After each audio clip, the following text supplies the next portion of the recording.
I just tell the truth, and telling the truth is crazy in a world full of lies. If you mix brilliance with bravery, that we can ignite something. Even this conversation alone can ignite the people. The time is now to express and for people to believe in themselves. The time is now for it to be okay to be great. People in this world shun people for being great, for being a bright color, for standing out. But the time is now to be okay to be the greatest you. Hey guys, what's up? It's your girl Kelly. We are back again with another video. Thank you so much for clicking on this video, and if you're new to the channel, please go ahead and hit that subscribe button. I would greatly appreciate it. If you are into things like politics, news, true crime stories, then I think you will enjoy. And if you are not new, if you're a returning subscriber, thank you for being a friend as always. Okay guys, so let's get into it. We are talking about none other than the most popular president in history. Okay guys, you all know him, you all love him, you probably all voted for him, whether you know it or not. We're talking about Joe Biden. So he is still the worst, guys. We all know this, and we're gonna get into a few of his most recent, I would say missteps, or maybe his most recent L's, or whatever you want to call them. They're what Joe Biden is most famous for. Okay guys, his F-ups. So let's get into it, guys. We're gonna move through a few of these videos and then we'll get on out of here. So let's start with probably the most important recent update from Joe Biden. This is coming from Twitter. So let me go ahead and pull this up for y'all, and here we go. All right guys, what does Joe Biden have to say? Pause. Let me get you back here to the beginning, and let's hear it. This is from Joe Biden's, from his lips to your ears. Okay, guys. And turn this primary from a campaign that's about negative attacks into one about what we're for, because we cannot get reelected. We cannot win this reelection. Oh, okay. Excuse me. We can only reelect Donald Trump. And turn this primary from a campaign that's about negative attacks into one about what we're for, because we cannot get reelected. We cannot win this reelection. Excuse me. We can only reelect Donald Trump. Okay, I thought that's what you said. So you guys heard it here first, okay? This is Joe Biden saying this directly. We can only re-elect Donald Trump. Okay, sir, if you say so. If you say so, Joe Biden, I will listen to you. I will do what you say, and that's all there is to it, guys. So let's move to the next story, okay? This is from the New York Post. So this happened just the other day. This went kind of viral. Biden had another moment of showing his cards, quite literally, his cue cards, you know. So what happened, you might ask, if you did not already hear about this. Let me make this a little bit bigger. Oops. Okay guys, so this is from the New York Post. A cheat sheet held by quote-unquote President Biden during a Wednesday press conference revealed that the 80-year-old commander-in-chief had advanced knowledge of a question from a journalist. It asked, how are you squaring your domestic priorities like reshoring semiconductors manufacturing with alliance-based foreign policy? Read a question from LA Times reporter Courtney Subramian. And you know what, I've been thinking about this, guys, because we've seen this before, where on other cheat sheets that he has so haphazardly revealed to the public and to reporters, why do they always capitalize, like, or I'm sorry, like, make every single letter in the word you, like, they outline that. They make sure that it's in all caps. And I was thinking, and I was like, maybe, might have a theory, okay, go with me on this.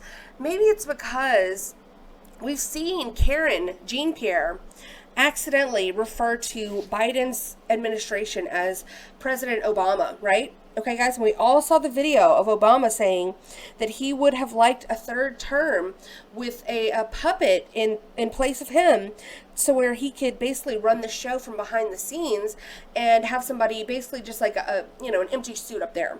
So is that the reason why they always have to, like, basically make sure that Biden's understanding it's your policy, not Obama's policy. It's you. Because they're afraid that Biden might slip up and say, like Obama, or he might say like, I don't know. What do y'all think? Y'all think that's a theory? It's a working progress. It's like a working theory where this is just a hypothesis. We haven't proven anything. But what do y'all think, guys? Let me know. So the revelation came during a joint press conference with South Korean presidents and that discussed growing nuclear threats from North Korea. So another cheat sheet held the names of other Biden administration officials to show the order in which remarks would be delivered in the press conference.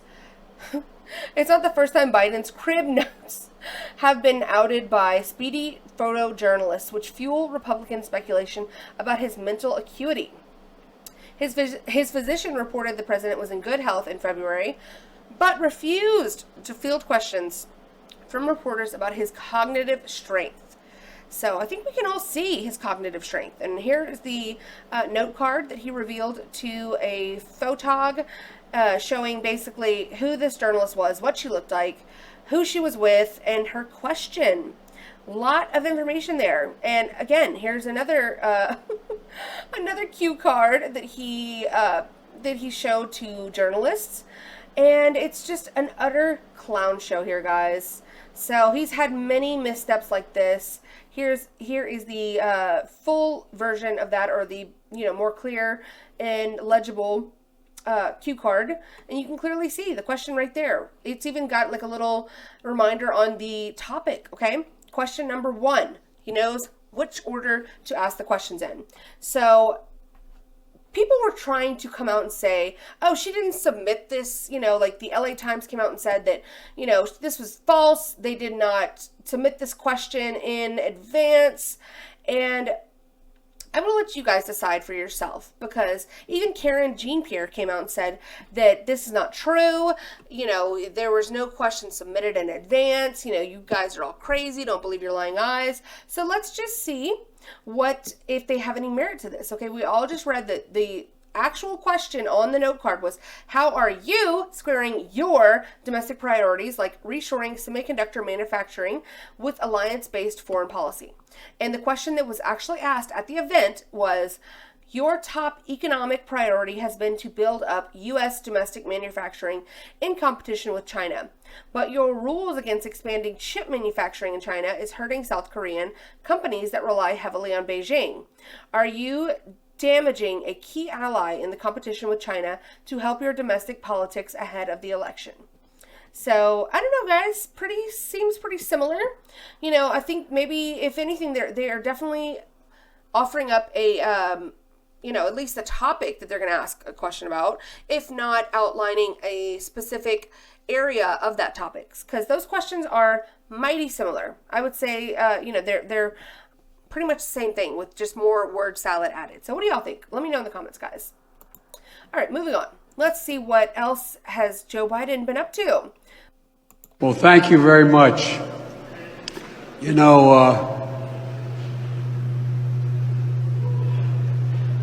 Hello? Got it over here. Hey, folks, how are you? Well, thank you very much. Hey!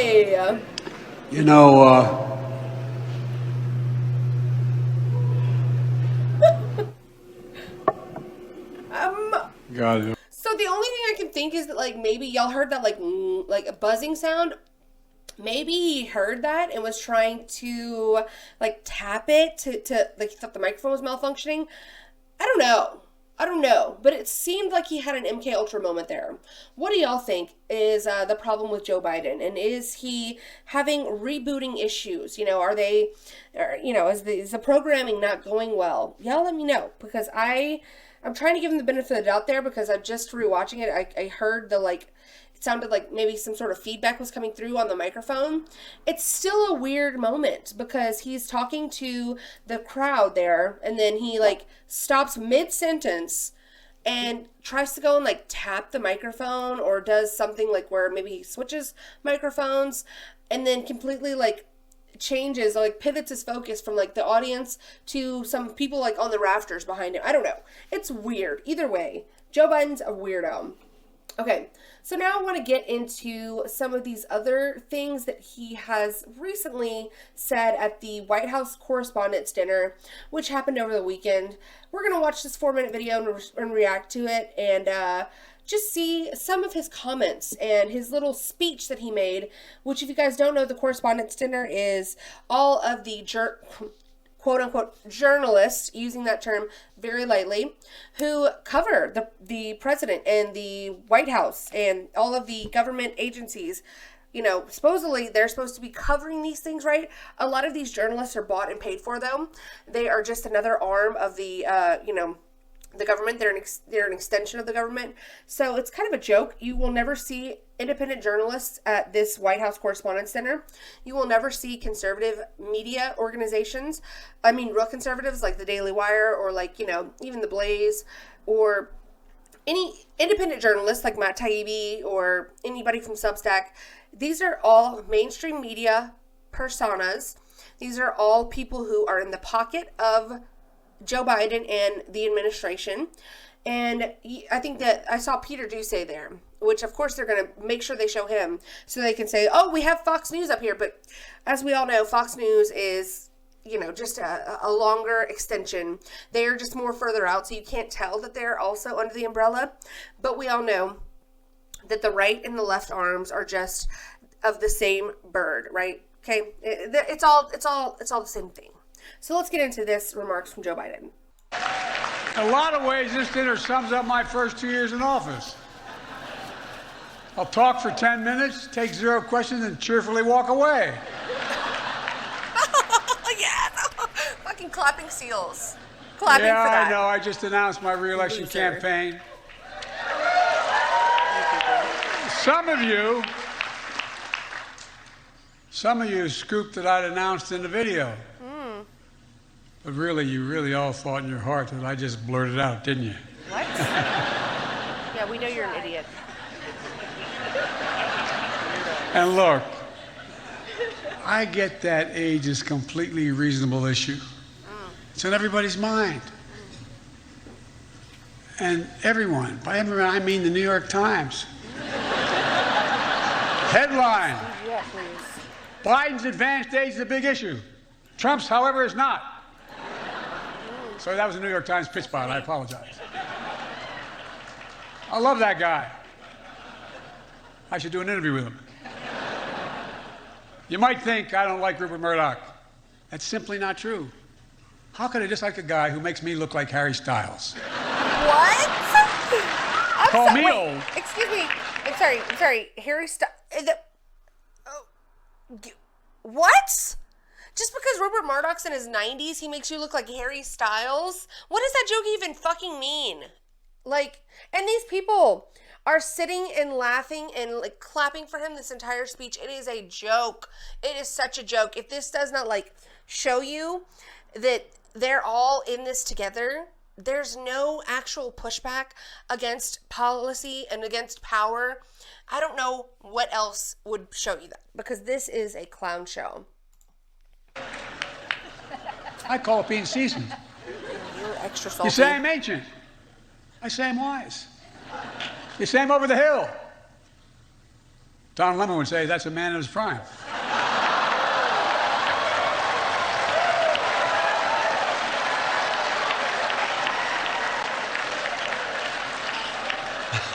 Folks, it's wonderful to be back here again, proving I haven't learned a damn thing. Yeah, we know. I want everyone to have fun tonight, but please be safe. If you find yourself disoriented or confused, it's either you're drunk or Marjorie Taylor Greene. Oh, wow. Not shots fired. Tam, thank you for hosting us. I love NPR. Because they whisper into the mic like I do. You know what? What a dumb fuck. I'm pretty sure you're supposed to, when you're making that joke, you're supposed to whisper, not just lean in. Yeah, you fucked it up. You effed it up. Sorry for the language. But not everyone loves NPR. Elon Musk tweeted that it should be defunded. Yay. Well, the best way to make NPR go away is for Elon Musk to buy it. Not funny. Not even funny. And that's more true than you think, anyway. That's not true, you think, really? This dinner is one of the two great traditions in Washington. The other one is underestimating me and Kamala. Sorry, I was talking. Okay, we rewind it a little bit. Two great traditions in Washington. The other one is underestimating me and Kamala.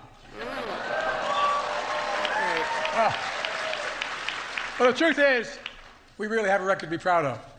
Vaccinated the nation. Ew. Transformed the economy. Earned historic legislative victories and midterm results. Oh my God. But the job isn't finished. So he vaccinated the nation, complete L, boo, tomatoes. He transformed the economy, yeah, for the worst, like literally for is anybody in a better position than they were 3 years ago when Donald Trump was in office? Riddle me that, please. You transformed the economy like the wrong way. Like maybe we should have gone up and you've taken us down. So complete L right there. And then I think he said earned legislative victories. I don't know if he said earned or herbed, but like what legislative victories? Like, yeah, there might have been a few here and there when it came to like immigration, and maybe like certain, I don't even know, like the Keystone Pipeline. But literally, some of the most important cultural things were actually not in your favor, like the vaccine mandates. When it came down to that, a lot of these were turned over. And Roe v. Wade was also turned over. So complete another L for that. Your record is a joke, sir, and it's false. Earned historic legislative victories and midterm results, but the job isn't finished. I mean, it is finished for Tucker Carlson. Wow. What are you mooing about like that? What are you mooing about? You think that's not reasonable? You're a fucking loser. Give me a break. Hey, loser. Just give me a break. Look, like I often say, don't compare me to the almighty, compare me to the alternative. Oh, you say that? We added 12 million say that jobs. often? That's just counting the lawyers that defended the president. I've never heard you. At Ron DeSantis, I had a lot of Ron DeSantis jokes ready. Can you say his name? But Mickey Mouse beat the hell out of me, got there first. Mickey Mouse? What's Peter do say? Now look, can't be too rough on the guy. After his re-election as governor, he was asked if he had a mandate. He said, hell no, I'm straight. I'm straight. Oh my God. I'll give you time to think that one through. Not a gay joke. Oh my God. You got it? That sounded a little homophobic. I don't know about you guys. Joe Biden? Do you think being gay is something to joke about?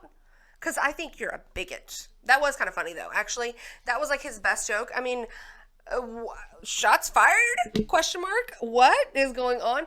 So what did y'all think about Joe Biden's remarks at the White House Correspondents' Dinner?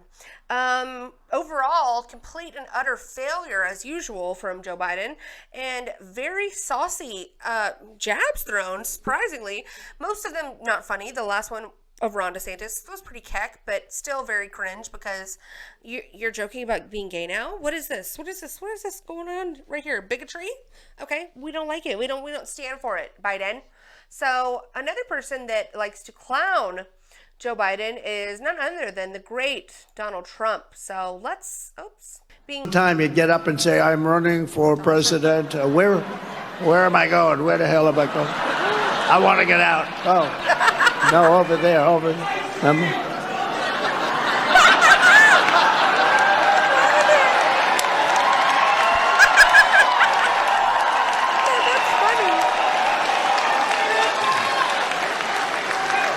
A prepackaged video that took supposedly 7 takes to get it right, if right is what you want to call it. In it, he says he's running because Trump and MAGA pose a threat to democracy. Can you believe it? Do you think? That's a funny guy. That is a funny guy right there. So beautiful to see. You know, we love when Donald Trump makes the jokes. We love to see him out there being, very, very humorous and mocking all of the people that need and deserve to be mocked. You know, we need more of this. He's been bringing the energy lately, at least more than he has been. Of course, the media doesn't ever cover him. So it's really a travesty what they're doing.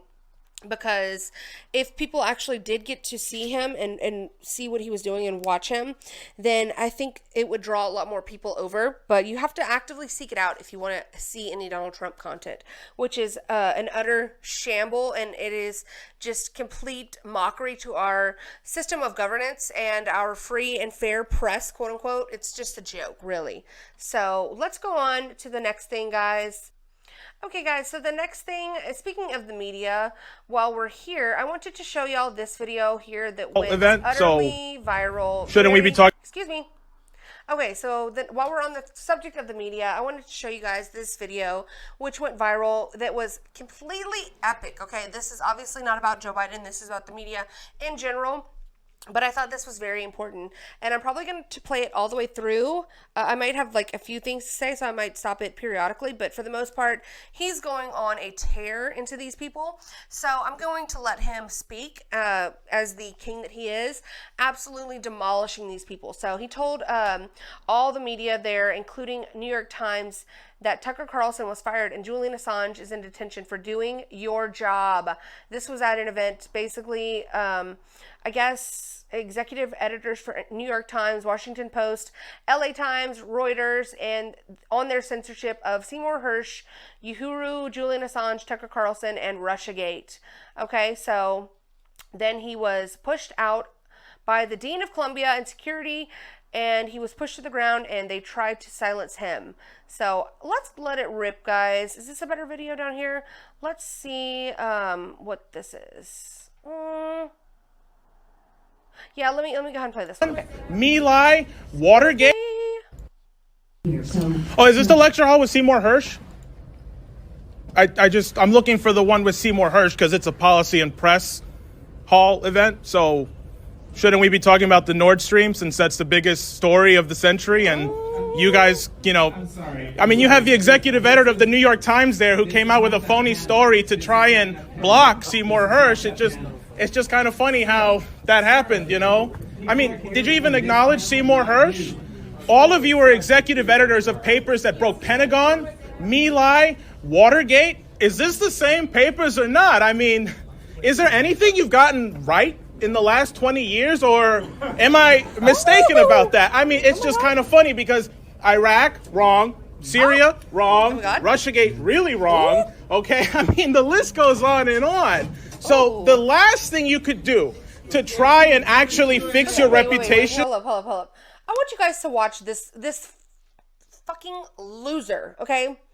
And I'm sorry, this is not even about him and what he's saying. What he's saying is perfection, beautiful, mwah, chef's kisses. But I just looked down here at this corner here, and I just happened to notice something, and I just want to rewind it so you guys can just pay your attention to this little idiot right here, okay? And I just want you guys to all see what's happening here, okay? Because Iraq, wrong. Syria, wrong. Russiagate, really wrong. Okay, I mean, the list goes on and on. So the last thing you could do to try and actually fix your reputation is acknowledge. Fucking pulls the masks up. First of all, you're wearing a mask. You're the only one in the room. Okay, anyways, y'all know how I feel. Acknowledge that through leaks. We had to find out that Zelensky was going to bomb Moscow on the anniversary. I mean, if you're so impartial, shouldn't you at least say, right, that Zelensky was going to bring us on the verge of World War III? That seems pretty fair. Yes. While Julian Assange rots in prison, all of you've got, you know, fat checks because he's in jail for doing your job. And you know what? Tucker Carlson ain't no Seymour Hersh. But he did something you guys are scared to do. Speak the truth and actually be critical of the war, which is why he was actually fired from Fox. Because you are all cowards. Every single one of you. None of you have actually had any relevancy. And you know what? The mainstream press is now dying.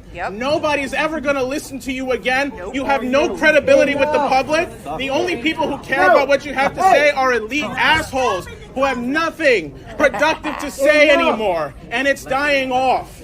So will you at least say something, either about Nord Stream or Ukraine or the fact that Zelensky brought us to the verge of World War III? And look at these smug elite fools sitting up there being berated by this man, just sitting up on their ivory freaking tower, just acting like they're listening, acting like they're soaking it in, just being completely and utter pretentious fools, okay? I just don't even understand all of the people in the audience who are shouting him down, telling him to shut up, telling him to sit down, booing him, making him feel like he is alone in that room instead of standing in solidarity with that man, asking the questions, making them have accountability. What is wrong with you people in that room who want this man to be silent and who don't want to ask hard questions of these people? Make them be accountable, make them answer to their wrongs. They have no issue whatsoever holding those accountable that they don't agree with.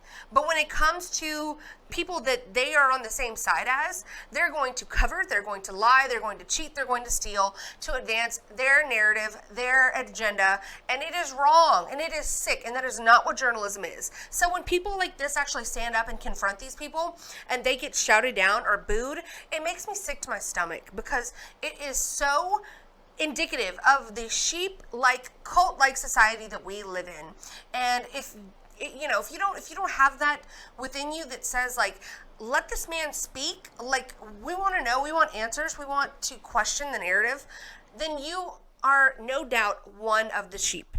And for that, I don't even know what to tell you, because I'm not one of those people. I'm not. I question things. I don't follow the narrative. If something doesn't sit right with me, it's not going to just go by. I'm just going to let it fly over my head. I'm sorry.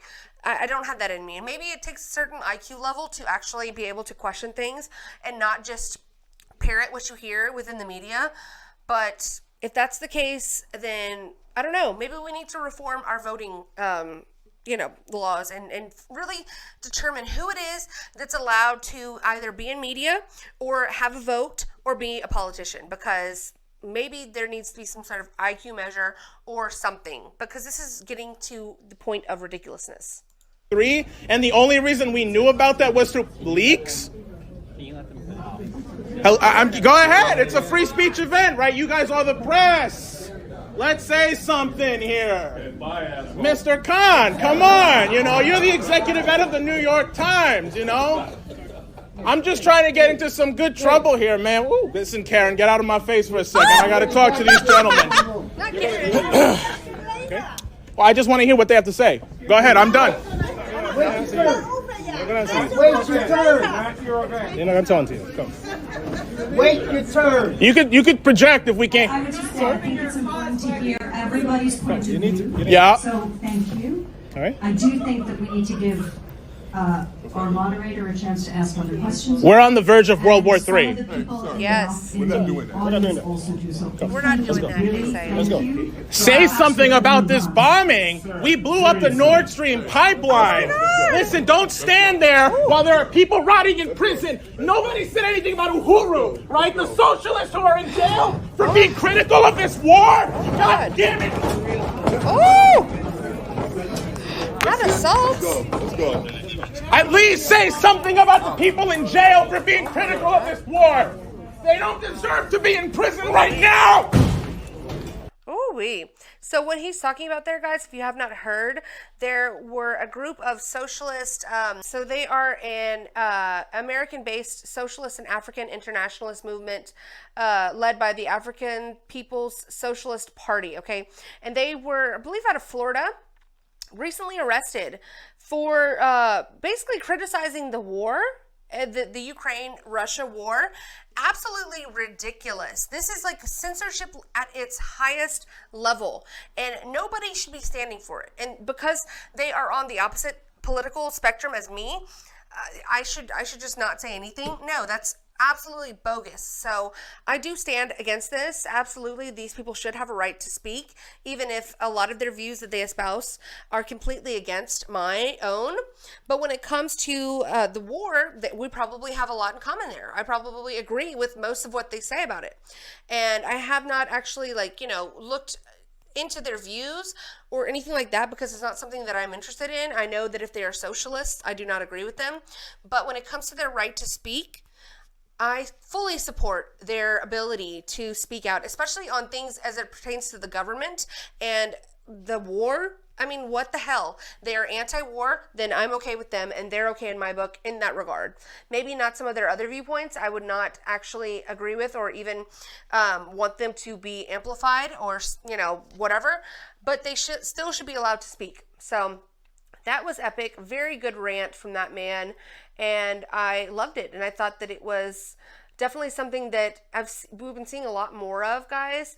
And there was that lady who actually spoke up in a different press event that was also shouted down and booed by her peers there. And I think people like that are the most cringe, idiotic, sheep people. And I just really think that if you are one of those people who are shouting down a fellow journalist who shouts out in protest against the elite, you really need to reevaluate your whole entire life. So, okay, guys, the last couple things. Let's get into this here. This woman, remember I talked about this in a video, I think it was last week, or I think it was the Twitter video, and there was supposedly a woman who was going to come out, a whistleblower, and speak out about the government-sponsored human, oh God, I don't even know if I can talk about this, but it's I don't know, human, trafficking, human trafficking, okay, you know, I'm purposefully mispronouncing that word because I don't know what I'm allowed to say. I might try to upload this video, I don't know, like last time I tried to speak out about child abuse and all of the things that go on, I had a video taken down, but we'll try it, guys. Let's hear some of her testimony. If it gets too spicy, I might just have to edit it. So let's get into this. I talked about this in one of my last videos, and I was wondering if there was actually going to be a whistleblower, if there was going to be testimony, and turns out the reporting was right, and here it is. Good afternoon, Chairman McClintock, Ranking Member Japal, and distinguished members of the committee. It is an honor to be here. I thank you for the invitation to share my testimony. My goal is to inspire action to safeguard the lives of migrant children, including the staggering 85,000 that are missing. Today, children will work overnight shifts at slaughterhouses, factories, restaurants to pay their debts to smugglers and traffickers. Today, children will be sold for sex. Today, children will call a hotline to report they are being abused, neglected, and trafficked, and we don't know if they're going to get the help they need. For nearly a decade, unaccompanied children have been suffering in the shadows. And I have to confess, I knew nothing about their suffering until 2021, when I volunteered to help the Biden administration with the crisis at the southern border. As part of Operation Artemis, I was deployed to the Pomona Fairplex Emergency Intake Site in California to help HHS, Office of Refugee Resettlement, reunite children with sponsors in the United States. I thought I was going to help place children in loving homes. Instead, I discovered that children are being trafficked through a sophisticated network that begins with recruiting in home country, smuggling to the U.S. border, and ends when ORR delivers a child to a sponsor. Some sponsors are criminals and traffickers and members of transnational criminal organizations. Some sponsors view children as commodities and assets to be used for earning income. This is why we are witnessing an explosion of labor trafficking. Now, whether it's intentional or not, it could be argued that the United States government has become the middleman in a large-scale, multi-billion-dollar child trafficking operation that is run by bad actors seeking to profit off of the lives of children. As for me, my interest is the safety of the children. I do not view this as a political issue. I view this as a humanitarian issue. I assure you, my motives are the highest and best. I want the children protected. So I want to tell you some of what I witnessed personally at the Pomona Fairplex. I saw vulnerable indigenous children from Guatemala who speak Mayan dialects and cannot speak Spanish. That means they cannot ask for help in English. They cannot ask for help in Spanish. They become captives of their sponsors. I have sat with case managers as they've cried to tell me the horror of what has happened to children as they make the journey to this country. I saw apartment buildings where 20, 30, and 40 unaccompanied minors have been released. I saw sponsors trying to simultaneously sponsor children from multiple ORR sites at one time. I saw sponsors using multiple. So who are these sponsors? That's my, she keeps using this word, but like, that's what I want to know. Like, and I've heard it before, but like, how are we allowing this to go on? We're like sponsor, like what is a sponsor? How do you become a sponsor? What qualifies you as that? I thought that all of these children were coming in, or people were coming in because they have family members here. So like what is actually going on? And it's definitely something that deserves a deeper dive, but, and I mean, it's like I don't even know where I would put that. I guess on Rumble, but like, it's just ridiculous. You cannot even talk about these things without being censored on social media. Because, and you wonder why? It's because people are in bed with this operation. People are actually gaining from this. Nobody wants to put a stop to it because people are making money from it. People are actually doing this on purpose. And it's disgusting. It's vile. It's wrong. So who are these sponsors and how do they get that title to be able to then accept migrant unaccompanied children into their own personal care?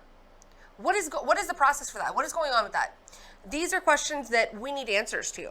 So I might look into that further, the sponsors, whatever bit of it, because she keeps saying that word over and over again, but it seems like these are just nothing but like people who might not even know these children who are taking them on. Like, are these supposed foster families? Like, what is going on? I really need to know. Addresses to obtain sponsorships of children, and I saw numerous cases of children in debt bondage, and the child knew they had to stay with the sponsor until the debt was paid. What in the world? Realizing that we were not offering the children the American dream, but instead putting them in modern-day slavery with wicked overlords was a terrible revelation. A terrible revelation. These children are a captive victim population with no access to law enforcement or knowledge of their rights.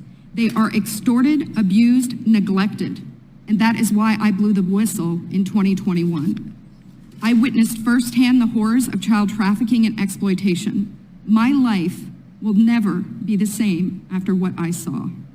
But I have hope because I'm counting on you. It's my hope that you'll take action to end this crisis to safeguard the lives of these vulnerable. Ma'am, I hate to be the glass half empty person here, but you're counting on the U.S. Congress for help here, and just as we all are, then we're in for a sad and rude awakening. Children. People have asked me, what can be done? What would you suggest? Well, first, I think HHS's #1 priority is oversight. They must commit to oversight, transparency, and accountability.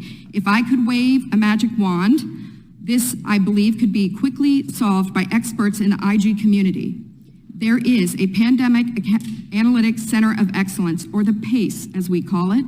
I believe if data analysts at the PACE could look at the data, children could be rescued, criminals could be prosecuted.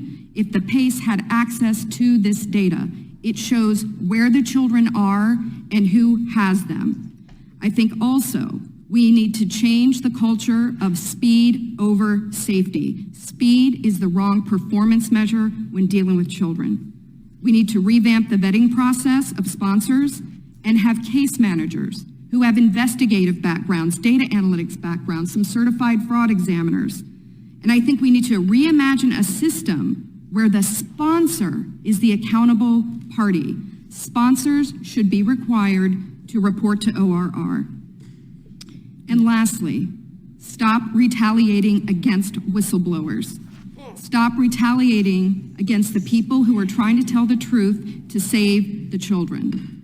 As it is written, a wise man listens to advice while a fool continues in his folly, and HHS needs to be wise to care for these children. Thank you very much. Wow. So that was pretty powerful, guys. Very, very sick information that we are receiving in regards to these immigrants, these children who come across the border alone. And we've been knowing this, and people wonder, why anybody would be like anti-immigration. Well, this is one of the reasons. This is literally one of the reasons. Not only does it affect our bottom line as a country and, you know, the people who aren't paying taxes, who are freeloading off this country, this is more important than anything. Okay, the cartel is using people as a business. This is called human, you know the word, guys. They're smuggling these people, okay? They are making people, not just children, also either adults, children, whoever, pay them money to navigate them across Mexico and into our country illegally. And the children are being taken advantage of. The children are being raped. They're being, you know, completely and utterly ruined by these cartel members who don't give a damn about human life or them. And this is the main reason why we have to have a system and process in place, because if not, this is what will continue to happen, and it has gotten exponentially worse. The business, the cartel business, and what they've been doing with all of this human trafficking and all of this, and I said the word there, oh my God, YouTube, anyways, they've been doing this for years now, and it has only gotten worse. So this is so important. And it's something that is a huge problem that nobody talks about anywhere in the media or anywhere else. So if we don't do something about this and people don't open up their eyes, then we're going to be seeing a lot more of this in recent years, and it's going to get worse and worse and worse. And then these people who have been damaged as children, taken advantage of, and then discarded are going to be living in this country, okay? Mentally abused, mentally ill, and dangerous. So this is not a small problem. This is not a problem that doesn't affect anyone but those immigrant children.